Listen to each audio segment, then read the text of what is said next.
नहीं होना, इसमें एक टाइम फैक्टर है जो लगता है, इसमें कहीं कोई दो राय नहीं है। इसलिए टाइम फैक्टर के आधार पर निगेटिविटी अगर कोई वैसा इशू आता है तो उसको लेकर बहुत परेशान नहीं होना है। तैयारी की शुरुआत के बिंदु पर थोड़ा 3-4 पॉइंट हम कहना चाहेंगे कि जैसे देखिए, तैयारी आपको किस चीज की करनी है ये आपको डिसाइड करना है और इसका आकलन आपको करना है।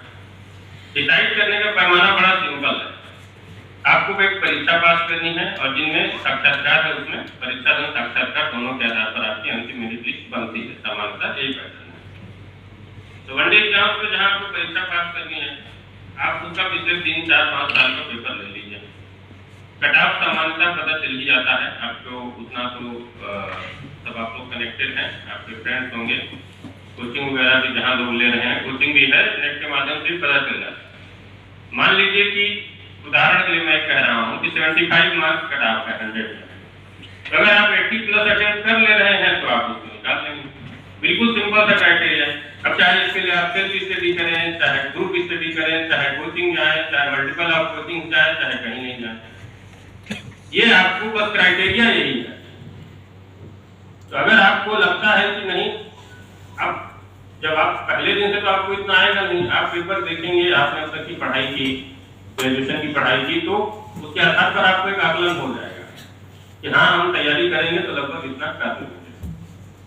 तो उसके आधार पर आप तैयारी शुरू कीजिए और हमेशा देखिए एक चीज का एग्जाम मत दीजिए। कोशिश कीजिए कि आप जिस चीज की तैयारी कर रहे हैं वो निगेटिविटी से रिलेटेड ही बात हम कर रहे हैं, तो उससे मिलते जुलते जितने एग्जाम्स हैं कोशिश कीजिए कि 2-4 का आप और फॉर्म भरिए जिनका पैटर्न उससे मिलता है।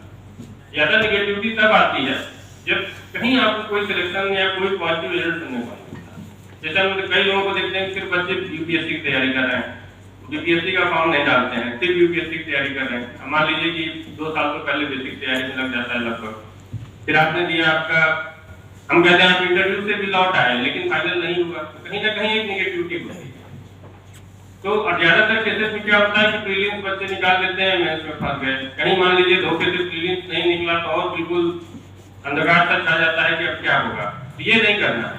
आप यूपीएससी भी देंगे, आप यूपीएससी का मेंस लिखेंगे, इंटरव्यू देंगे, तो आप एक स्टेप पार कर रहे हैं ना। आप जब पहली बार प्रीलिम्स निकालेंगे, हम लोगों को भी याद है जब पहली बार यूपीएससी का प्रीलिम्स निकला तो कितनी खुशी हुई, उतना तो बाद में फिर इंटरव्यू तक जाने में भी नहीं हुई। तो जो पहली खुशी होती है वो ज्यादा होती है, हाँ भाई प्रीलिम्स निकल गया। जब अगली बार प्रीलिम्स निकला किसी ने बात ही नहीं किया कि प्रीलिम्स निकला, मानी चलते थे निकल ही जाएगा, भर्ती की तैयारी करना है। तो इसलिए आपको सिमिलर नेचर ऑफ एग्जाम्स देने से सफलता बीच में आती रहती है। ऑटोमेटिक इससे आपका कॉन्फिडेंस भी बढ़ता है। एग्जाम देने से आपको ये पता भी चलता है कि मेरी कमियां कहाँ रह गई। और जब आप कंपटीशन देते हैं तो इसमें एक सबसे बड़ा निगेटिव पहलू क्या है कि आपको ये लगता है कि हम बहुत पढ़ रहे हैं, लेकिन आपको तुलनात्मक रूप से आगे नहीं करना है। ये आपका यूनिवर्सिटी और कॉलेज का एग्जाम तो है नहीं, इसलिए भाई 90% मार्क्स आ गए या जो स्ट्रीम के हिसाब से 25% आ गए, 20% आ गए, टॉप कर गए, बहुत अच्छी बात है। इसमें तो आपको आगे निकलना है। हो सकता है कि आपका 55% में भी सिलेक्शन हो जाए, क्योंकि तो इसमें रिलेटिविटी चीजें वाली चीजें देखी जाती हैं। इसलिए एक तो सिमिलर नेचर ऑफ एग्जाम जरूर दीजिए, उससे क्या है कि बीच में आपको सफलता मिलती रहेगी और प्लस थोड़ा आपको कंपटीशन की फेस करने की जो आपकी क्षमता है, निरंतर क्षमता वो बढ़ेगी। रह गई बात परिवार समाज पढ़ाई, तो मैं एक चीज को क्लियर कर दूं कि ये चीज, इस पर हम जोर भी देना चाह रहे थे, आप नहीं पूछते तो मैं जरूर इसको बोलता कि आप गोल सेटिंग बिल्कुल टारगेटेड कीजिए। ये बिल्कुल सबसे जरूरी काम है। आप बिल्कुल एक सेट कीजिए कि हमको ये चीज करना है। आपको बैंक का तैयारी करना है, आपको एसएससी का तैयारी करना है, आपको बीपीएससी का करना है, आपको यूपीएससी का करना है। जो इन्होंने एक और भी पूछा कि शुरुआत कैसे करें, तो पहले आप चाहे 1 महीना लगाइए, 2 महीना लगाइए, लेकिन गोल सेट कीजिए हमको करना क्या है। करने के बाद आप उसका दूसरा चरण है सिलेबस उठाइए, चाहे कोई भी परीक्षा, और सिलेबस में आप एक अपना लक्ष्य निर्धारित कीजिए कि हम कितने समय में सिलेबस को खत्म करें। परीक्षा के हिसाब से वनडे एग्जाम है, आप 6 महीने का लक्ष्य रखिए। बीपीएससी यूपीएससी है तो कम से कम 1.5 साल का आप लक्ष्य रखिए कि अगर आप जीरो तैयारी कर रहे हैं तो पूरे सिलेबस को एक बार ढंग से कवर करने में आपको 1.5 साल लगेगा। अब इस 6 महीने में बिल्कुल टारगेटेड ढंग से जब आपने तैयारी कर लिया कि वनडे एग्जाम में हमें 6 महीने में तैयारी करना है, तो फिर 6 महीने में करना है। ये आपके करियर का प्रश्न है ना। ये जो सफलता मिलेगी वो आप टेबल के उस पार बैठेंगे कि इस पार बैठेंगे, ये डिसाइड करेंगे। तो अब इसके लिए सबसे महत्वपूर्ण चीज क्या हो? सफलता। और ये हमें क्लोज डोर में करेंगे कि अगर आप सफलता जिस दिन नहीं निकलता है आपका, तो लोग 100 कमी बताएंगे कि तुम फलाने रिश्तेदारी ज्यादा अटेंड करते हो, कम पढ़ते हो, फलाने दोस्त के साथ रहते हो, ये कोचिंग नहीं किए थे, ये वाला मॉक टेस्ट नहीं दिए थे, इसलिए नहीं हुआ। जिस दिन से हो जाएगा तो उसी दिन तुम्हारी 10 पढ़ाई की जाएगी। तो बचपन से ही पढ़ने में तेज थे, तुम्हारा तो होना ही था, पिछली बार 2 नंबर से रह गया था, इस बार निकलना ही था, तो लोगों की भाषा बदल जाती है। इसलिए जो कहते हैं ना कि विजय के 100 पिता होते हैं, हाथ तो अनाथ होती है, डिस्ट्रिक्ट के विद्यार्थी सब पढ़े ही होंगे। तो इसलिए आपको, क्योंकि कॉम्पिटिटिव एग्जाम की तरफ से है, इसलिए हम कहेंगे आपको टारगेट ये रखना है कि हमें सफल होना है। इसलिए आप महत्वपूर्ण है, आपकी सफलता महत्वपूर्ण है। इसलिए उसमें जो पारिवारिक, सामाजिक और अन्य जो डिस्ट्रैक्शंस हैं, उस दायित्वों का उतना ही निर्वहन कीजिए जो कि उपयोगी है।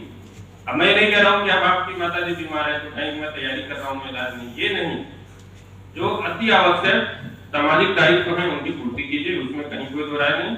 लेकिन व्यर्थ का समय बर्बाद करना, जैसे हर शादी ब्याह अटेंड करना, अटेंड करने में भी अगर 1 घंटे में काम चल जाए तो उसको छोड़ के 3 दिन गाँव में पड़े रहना, ये सब काम नहीं करना।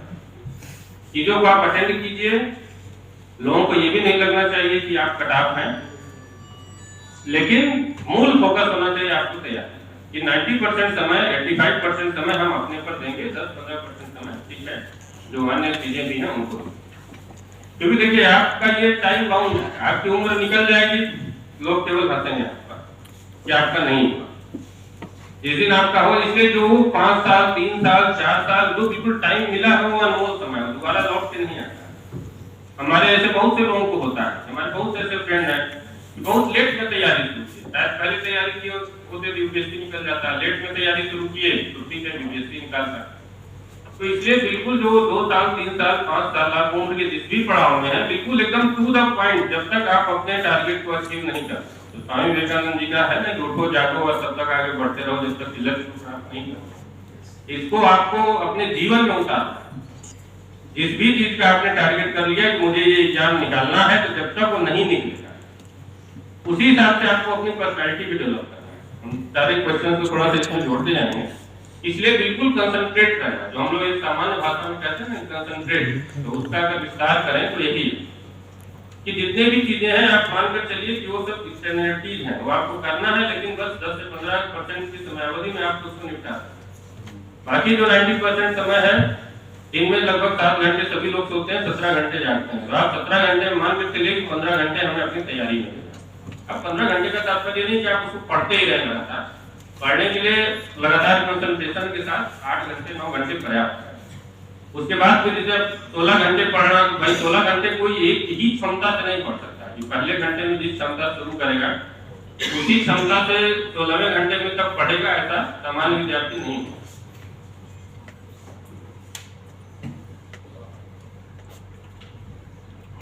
इसलिए बहुत से घंटे और इस सब पे आपको नहीं जाना। नियमित रूप से आप 7-8 घंटे पढ़ाई कीजिए, और जो बाकी समय है, जो चीज आपने पढ़ी है उसी को सोचिए, उसका मनन कीजिए। और लिखित परीक्षा, ये जो परीक्षा वाला एंगल है कि हम आंसर राइटिंग कैसे करें, तो आप क्वेश्चन, जैसे कोई एक टॉपिक आपने पढ़ा, जैसे कोई एक उदाहरण हमें दें, जैसे मान लीजिए कि आपने मूल अधिकार का ये टॉपिक पढ़ा, तो फंडामेंटल राइट्स का जब आपने टॉपिक पढ़ा तो क्या मूल अधिकार दिए गए हैं, उसको जैसे देखिए। अब उसमें कई तरह के क्वेश्चन बनेंगे, पहले तो फैक्चुअल क्वेश्चन बनेंगे,